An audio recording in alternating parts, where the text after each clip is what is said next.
Ini kok Gibran dibikin jauh apa segala macam gitu. Dibikin bersama menteri-menteri. Iya, Presiden sendiri di dan depan. itu kan akhirnya orang berspekulasi bahwa ini benar nih, ada ketegangan antara Solo dan Hambalang nih gitu. Nah menurut lu ini udah kontraknya udah mau habis atau gimana nih Nyor? Ini sinyal apa? Iya. Ya sebetulnya mau taruh dimanapun kursinya itu, kalau Gibran bermutu, orang nggak akan ambil kesimpulan itu. Gibran bisa duduk di belakang, tuh Gibran, gue di belakang aja deh. Kenapa ya itu biarkan Pak Presiden, biarkan saya mendengarkan ocehan di belakang menteri-menteri. Tapi Gibran nggak punya kemampuan untuk membalikkan opini itu kan. Jadi Gibran pasti ngedumel nih. Demikian juga timnya mesti kreatif, bikin Gibran percaya diri bahwa emang bedanya apa sih duduk di depan sama duduk di belakang. Yang penting kan kami masih satu paket. Nah kira-kira begitu. Gampangnya itu Gibran kurang dilatih oleh Total Politik, gue lihat nih. Bapaknya Gibran tersinggung nggak menurut? Yang paling tersinggung ya bapaknya Gibran pasti kan, karena dia berharap anaknya itu tetap jadi sorotan. Karena Presiden Jokowi kan beredar ke semua daerah demi kamera publik itu ke Gibran terus. Oh jadi langkah Jokowi belusukan ke mana-mana. Waktu itu Lampung, Raja apa?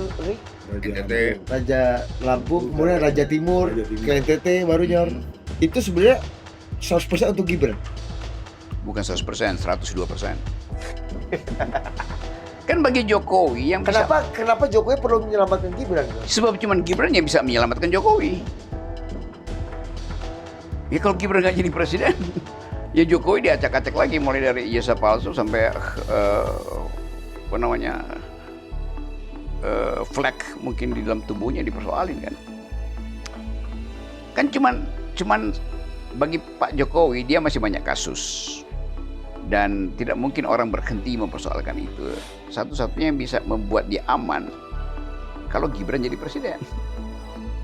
Jadi wapres saja masih dipersoalin. Jadi hanya bila Gibran jadi presiden, jadi pasti demi itu. Nah satu waktu mungkin ketika PSI ambang batasnya naik dan sudah signifikan secara politik, perjanjian politik dengan calon presiden 2009 yang pasti adalah Prabowo dibikin lagi kan. Ya mungkin Pak Jokowi bilang ya udah signifikan maka kami tetap akan mendukung Pak Prabowo untuk masuk di periode kedua. Tapi kan Pak Gibran ya itu terserah Pak Prabowo. Ya sinyal semacam itu menunjukkan bahwa tagihan politik Jokowi masih akan berlangsung pada Prabowo di 2009. Itu kalau PSI lolos Parliamentary threshold dan kelihatannya akan dibikin nggak lolos. Maksudnya? Terlalu berbahaya kalau dia lolos. Karena bukan itu membantu Prabowo untuk memperkuat koalisinya. Iya, tapi bagi Prabowo secara psikologis terlalu panjang access baggage dia kalau Gibran masih ada di 9. Karena dia mesti menghitung opini publik juga nggak ada pada Gibran. Ya memang ada survei selama ini bahwa Pak Jokowi dielulukan di berbagai tempat, tapi Pak Jokowi bukan Gibran. Beda kualitasnya itu. Tapi kalau balik ke pertanyaan Ari tadi John, dari soal sitting arrangement di peristiwa itu, buat Gibran mungkin kalau diwawancara media ya itu biasa lah kan, taklimat presiden ya, wapres harus menyesuaikan posisi. Tapi kan buat para pendukung Jokowi, buat para analis politik, ini punya makna yang berbeda gitu. Buat Rocky Gerung itu apakah hanya makna sitting arrangement biasa atau punya makna lain? Enggak, itu sitting arrangement biasa aja. Enggak ada masalah apa-apa di situ kan. Karena kalaupun ada masalah apa-apa, bahwa itu di setting, itu artinya dari awal memang settingan itu sampai 2009. Itu aja. Tapi ya kalau begituan, ada Presiden Jokowi, kita sebut aja presiden masih sebagai penghormatan, tetap tersinggung. Kenapa? Ya dikomporin sama buzzer-buzzer Jokowi lah. Kenapa buzzer-buzzer Jokowi harus ngomporin itu, bro? Bukannya Jokowi dan Prabowo satu ya, tubuh? Supaya Gibran dan Prabowo satu tubuh. Kenapa buzzer Jokowi agak senewan? Ya buzzer Jokowi tetap menganggap bahwa sekali Presiden Jokowi menunjukkan taringnya untuk tiba di semua wilayah Indonesia, Tidak boleh ada sedikit pun kecelakaan bahkan soal settingan itu. Kan itu kan mengganggu. Bahwa buzzer ini mesti menjelaskan, nambah beban dia. Lu junjungan lu itu udah disingkirkan. Maka dia akan menganggap bahwa itu sengaja dibuat oleh Presiden Prabowo. Dan nggak mungkin Presiden Prabowo melakukan itu di dalam momen ketika dia justru membutuhkan stabilitas tuh. Kesulitan ekonomi, ketidakpercayaan internasional, macam-macam tuh nggak mungkin itu desain presiden lah. Ya mungkin ada orang istana yang berinisiatif tidak sengaja, kita anggap begitu aja. Nggak sengaja. Nggak sengaja atau ya nggak memang, sengaja untuk memang ada intensi untuk memberikan jarak antara presiden dengan wapres atau presiden dengan Presiden Jokowi. Tidak sengaja untuk mengukur keuntungan gitu, keuntungan dari ketidaksengajaan gitu kan. Ya sekitar presiden kan jauh semua buat memainkan itu. Siapa yang paling paten di sekitar presiden? Rocky Gerung menyoroti polemik posisi duduk Wakil Presiden Gibran Rakabuming Raka dan menganalisis dinamika politik antara Presiden Prabowo Subianto, Joko Widodo atau Jokowi, dan Gibran menuju 2029. Benarkah ini sekedar urusan protokoler atau ada pesan politik di baliknya? Simak analisis lengkapnya. Let's say kita jalan 2 tahun lebih lah kabinet ini. Iya. Ada 2 orang yang sudah tumbang karena aparat penegak hukum. 1 Dadan, Kepala BGN, 2 Febri. Okay. Jampitsus. Ada Noel juga kan sebenarnya. Iya, tapi 2 ini 2 yang mengawal program prioritas presiden. 1 makan Ya, bergizi gratis. Noel tumbang bukan karena dia kuat sehingga tumbang, karena memang dia dari awal nggak kuat. Iya. Tapi kan Dadan. Kalau Febri kan kuat, Dadan kuat, tapi kenapa dia tumbang? Itu soalnya kan. Nah itu problemnya. Maksudku presiden ini selama ini memberikan apresiasi dan memberikan kredit pada 2 orang ini sebagai pengawal 2 program prioritas presiden. 1 makan bergizi gratis, 1 lagi Satgas PKH yang ingin mengembalikan kedaulatan ekonomi Indonesia dari para pencoleng-pencoleng yang selama ini mendapatkan manfaat tapi tidak membayarkan atau tidak memberikan kredit yang baik dan sepenuhnya pada negara. Tapi 2 orang ini terbukti punya tumbang juga. Apa pertanyaan aku? Kenapa presiden nggak mengetahui bahwa ada ini? Dan apakah presiden itu gampang manipulasi oleh orang-orang sekitarnya? Kepercayaan, apalagi pada teman, itu final dan absolut. Karena itu kadang orang bilang dia nggak benar, presiden akan bilang, enggak, gue percaya tuh. Jadi itu konsekuensinya. Kan kalau gue berteman sama lu bohongin gue pun, gue percaya lu nggak lakukan itu. Tetapi kesempatan untuk mengakumulasi kondisi pada waktu itu tidak dikenali oleh presiden. Jadi kelemahan presiden adalah dia percaya, tetapi dia tidak memberi sedikit peluang untuk sekedar mencurigai itu. Oke. Begitu dia curigai, maka meledaklah kemarahannya. Ya udah ditangkap. Itu. Jadi di situ kita lihat bahwa presiden jujur bahwa orang yang paling gue percaya pun gue tangkap kok. Berarti ada orang yang problematik dong di sekitar presiden. Presiden Prabowo telepon. Iya, cowok. Nah, gue lagi di podcast. Halo. Halo. Ini kontrol ini. Ini masuk terus nih, Nyor. Bentar ya. Lu yang bilang. Iya kok. Nyor, tapi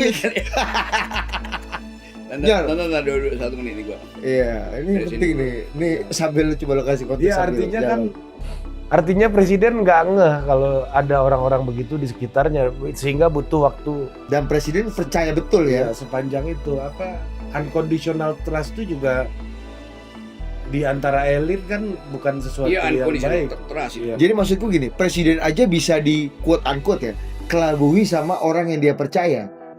Bagaimana kita bisa percaya sama presiden dengan terbukti presiden 2 kali at least ya, terbukti orang yang sangat dia percaya, dia sangat andalkan, ternyata penipu juga. Apa masalahnya apa?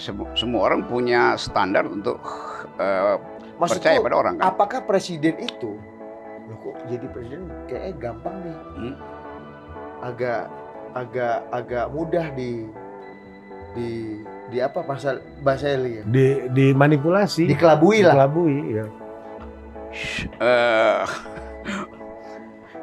Yang disebut persahabatan, dia memerlukan batas moral tuh. Batas moral dari persahabatan adalah aku percaya, oleh karena itu aku tidak mungkin mengkhianati basis kepercayaan itu. Dari segi si pemberi kepercayaan. Tapi belum tentu bagi lawannya yang dia percaya kan. Karena godaan itu lebih besar daripada keyakinan dia tuh. Jadi bagi dia mungkin dia tafsirkan bahwa gue dikasih kepercayaan, pasti dia nggak akan periksa gue. Kan etiknya begitu. Apalagi kalau itu menyangkut barang yang tiba-tiba ada di depan mata dia yang menggiurkan secara material. Ya. Sebaliknya, orang yang tidak dipercaya, dia justru akan jujur karena ingin menjaga relasi itu tuh. Oh, justru orang yang nggak dipercaya punya eager atau punya keinginan untuk membuktikan lebih besar. Ada eagerness, ada intensi sebetulnya untuk mengatakan, gue tahu gue nggak dipercaya, tapi gue dapat jabatan ini, maka gue akan bikin gue dipercaya. Gue akan buktikan sebaliknya. Yes.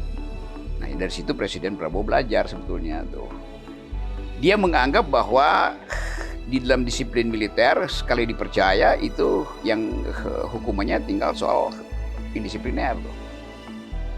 Padahal di dalam politik ya justru orang ingin menghindari disiplin karena ada godaan-godaan kekuasaan. Kan cuma itu keterangannya kan. Kalau militer apa kepentingannya nggak ada tuh. Tapi godaan material dalam politik lebih tinggi daripada godaan berkhianat secara dalam militer. Tapi lu nggak melihat ini Pak Rocky. Pak Rocky nggak melihat bahwa ini aku terangin itu karena orang anggap presiden pakai manajemen military efficiency itu. Ya. Dalam military efficiency span of command itu ada tuh. Tetapi orang-orang yang dipasang untuk menjaga span of command tadi, ya span of command tadi juga nggak ngerti etika militer. Dia tetap menganggap bahwa jabatan politisi itu juga punya peluang untuk oportunis, dan itu yang akhirnya terbaca oleh ada perbedaan presiden. Standar etik antara presiden dengan anak buahnya yang dia percaya ada standar itu. Nah karena itu dia menganggap bahwa ya udah kalau begitu pakai tentara aja. Yang seia sekata. Yang sia sekata. Di sini lalu khawatir. Iya pasti. Apa khawatir? Sama tentara yang punya etika disiplin, etika hierarki di dalam dunia militer, begitu pindah ke dunia sipil, itu ada proposal masuk, surat masuk, segala macam, tekanan politik. Jadi memang nggak bisa tentara itu dijadikan penentu pengambilan kebijakan di dalam wilayah di mana transaksi diperlukan tuh. Kalau dia dalam organisasi militer kan nggak ada transaksi tuh. Tetapi memimpin teknokrasi, birokrasi sipil pasti ada transaksi. Nah, di dalam transaksi itu tidak pernah ada ujian ketaatan, kepatuhan seperti di dalam militer. Jadi sebetulnya tentara itu memang disiapkan untuk hanya efektif di dalam sistem yang komando tuh. Di dalam model politik nggak ada komando. Jadi dia pernah diuji untuk teguh pendirian ketika perang, tetapi belum pernah diuji di dalam keadaan damai justru. Dalam keadaan damai kan orang merasa ya anything goes gitu. Kalau gua perlu, gua coba bujuk tuh. Kan nggak mungkin ada bujuk-bujukan di dalam peperangan. Jadi beda habitus menyebabkan nilai etis kemiliteran itu berubah ketika masuk dalam habitat kesipilan itu. Demikian sebaliknya, orang sipil yang biasa transaksi, begitu masuk di militer, di dalam sistem militer itu langsung jadi kerupuk tuh. Sama aja tuh. Jadi tidak menjamin juga bahwa orang militer yang masuk ke dunia transaksi dan sipil itu akan punya nggak bisa tuh, karena begitu lu masuk di situ ethical command yang sama. Iya, tidak ada span of command seperti dia ketika dalam militer. tapi ini nggak bisa diartikan, wah saya udah bekerja loyal ke Pak Prabowo selama ini aja nggak dilindungi. Ya. Dan ini memberikan image yang Ya pada akhirnya begitu kan. Dan Buat apa aku loyal sama dan presiden itu gitu kan kan? sign buat yang lain juga. Ya bagus juga kan sign penanda ini ditangkapnya atau tidak dilindunginya orang-orang dekat presiden oleh presiden sendiri, itu menunjukkan bahwa presiden tahu bahwa tanggung jawab itu udah kasih keluh. Jadi gue udah putus hubungan dengan lu ya, kendati lu ada temen gue, kendati lu ada dalam etika yang hierarkis itu. Bukankah dalam politik itu hal yang tidak biasa, Nyor? Ya sekarang dia ngerti bahwa harus begitu. Kan kalau presiden masih ngotot, dia akan lindungi teman-teman dekat dia. Itu juga sama dengan SBY kan dalam segi tertentu. SBY nggak pernah melindungi anggota-anggota partai dia yang korup. Ketua umum Partai Demokrat aja Iya, dia ditangkap biarkan kan. Ya tapi kan ada orang-orang lain yang menangkap sign itu yang merasa wah bahaya juga kalau saya loyal amat. Karena aku pun nggak akan dilindungi. Yang loyal banget, yang orangnya 100% aja kayak Dadan segala macam nggak dilindungi. Yang mengawal program prioritas presiden. Karena presiden menganggap jumlah kesalahan lo itu tidak sebanding dengan caci maki yang akan gue dapat dari publik. Kan akhirnya presiden berpikir utilitarian juga. Apalagi dalam keadaan dia dikepung oleh ambisi partai-partai yang pendukung dia kan. Jadi kita mau lihat begini nih. Presiden setelah 2 tahun dia paham bahwa dia mesti pilih. Dia loyal di dalam komunitas dia yang adalah orang-orang dekat, ring 1, ring 2, tradisi militer di situ. Atau dia menunjukkan bahwa 2 tahun ke depan gue nggak akan pakai lagi mereka tuh. Karena publik tegur gue lewat survei. Publik tegur gue lewat influencer tuh. Nah itu yang bagi gue konsekuensinya adalah di bulan Oktober nanti dia pasti akan singkirkan peluang diulangi kembali keadaan sebelumnya, itu orang-orang dekat yang berkhianat tuh. Jadi sangat bagus kalau presiden menganggap lebih baik orang-orang ini nggak gua kenal tapi punya kapasitas daripada gua kenal dan mereka diam-diam sebetulnya ingin jebak gue. Rocky Gerung membahas isu darurat militer, potensi gejolak pada Agustus, dan dinamika politik nasional. Dalam analisisnya, ia mengulas berbagai skenario serta kemungkinan dampaknya terhadap stabilitas. Benarkah situasi mengarah pada eskalasi atau masih sebatas analisis politik? Simak pembahasan lengkap Rocky Gerung dan cermati sendiri argumentasinya. Atau akan memiliki preferensi terhadap darurat militer sebagai solusi di 2029. Kalau dia membuat darurat militer itu dia lakukan sejak 98. Kalau kita mau lihat watak presiden itu kan bukan gagal. Intensi itu tidak terlihat tuh. Apalagi setelah dia mengalami semacam trauma 98 yang dulu kan kalau kita lihat sejarah, ada potensi Prabowo mengambil alih kekuasaan bahkan dengan Pak Syafri gitu kan pada waktu itu, tapi nggak terjadi itu. Dan itu kita mulai hitung bahwa tetap ada sejenis mental untuk mendeteksi bahwa kalau itu dilakukan itu bangsa ini rusak gitu. Dan kelihatannya itu psikologi, basic psychology dari Prabowo sebagai komandan yang punya potensi lakukan itu, tapi dia nggak lakukan. Meskipun saat ini dia punya kekuasaan absolut untuk melakukan itu. Justru saat ini dia nggak bakal lagi punya kekuasaan karena dia udah jadi tokoh sipil. Dia punya partai politik. Kan waktu dia pilih membentuk partai politik, dia pindah sebetulnya dari semacam keinginan untuk terus berada dalam wilayah militer, dan itu berarti potensi untuk tadi lakukan kudeta. Kan yang bisa bikin kudeta kan cuma tentara tuh. Sekarang dia adalah pemimpin sipil tuh, dan dia udah punya reputasi internasional. Nggak mungkin dia tukar tamakan itu dengan ambisi itu. Gua ada orang-orang yang lakukan aja. Gua bisa pastiin presiden nggak akan ambil langkah untuk memanfaatkan kekacauan ini dengan mendekretkan keadaan darurat di bawah kondisi darurat militer. Iya, darurat militer. Karena dia punya kesempatan itu pada 98. Iya. Ya karena ini ya Nyor, yang saya lihat ya rame di medsos tuh pagar-pagar mall dibangun segala macam, dan kekhawatiran Agustus ini ya. iya Agustus ini akan terulang seperti Agustus yang lalu. Iya. Itu kan menyuat di mana-mana lah Betul. omongan itu, dan ini yang yang mengkhawatirkan, wah kalau sampailah ada kerusuhan besar ya sebuah langkah darurat militer ini bukan hal yang akan terhindari juga gitu, akan sangat mungkin kita akan berujung ke situ gitu. Ya tapi darurat militer bisa dibuat bukan oleh presiden, justru oleh mereka yang punya bukan hobi ya,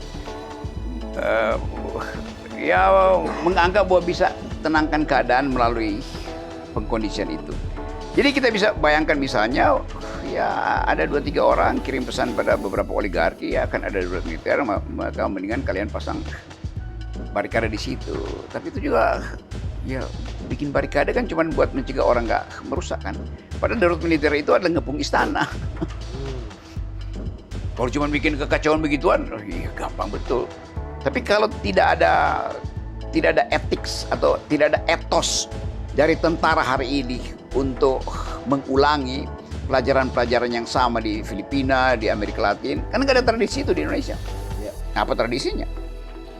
Tapi apakah ini akan membuat atau menimbulkan keuntungan politik buat presiden ketika presiden memunculkan darurat militer ini? Maksudku punya kekuatan, punya absolutisme untuk menggerakkan dan menjalankan semua yang dia inginkan dengan relatif absolut. Kalau darurat militer itu dijalankan, Ya orang yang ingin lakukan darurat militer, kalau dia posisi presiden, dia nggak akan sering pidato, dia diam-diam aja tuh, mengumpankan sesuatu untuk dianalisis, tapi presiden, lo nggak lihat ini ya? Penampilan publiknya mau lucu-lucu aja tuh. Justru karena itu orang merasa gimana lu bisa jadi diktator militer kalau penampilan lu joget-joget, omong-omong, lucu-lucuan tuh kan. Nggak kelihatan gestur itu pada Tapi soal presiden. ketakutan banyak orang soal menyambut bulan Agustus ini, seperti kata Ari, itu lo lihatnya gimana, Nyor? Karena pasar merespon agak sensitif, dunia bisnis merespon sensitif. Nggak mungkin nggak ada reason kan? Ada teman saya, Bro, Nyor, itu pengen ngundang tamu asing.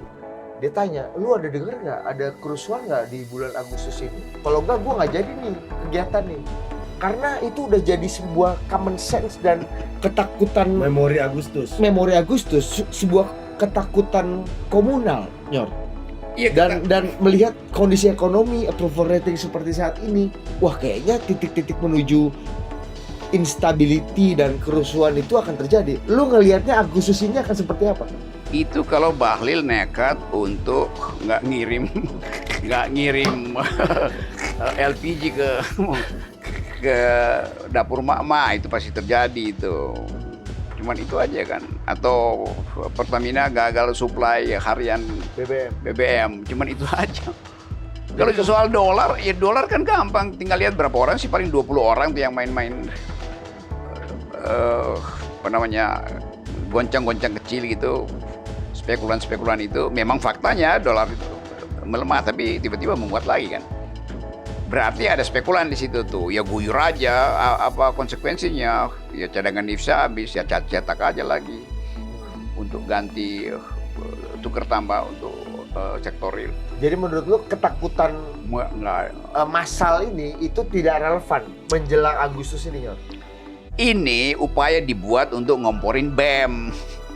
Dan BEM merasa, ngapain kalian nuntut kita kalau kalian bisa lakukan sendiri?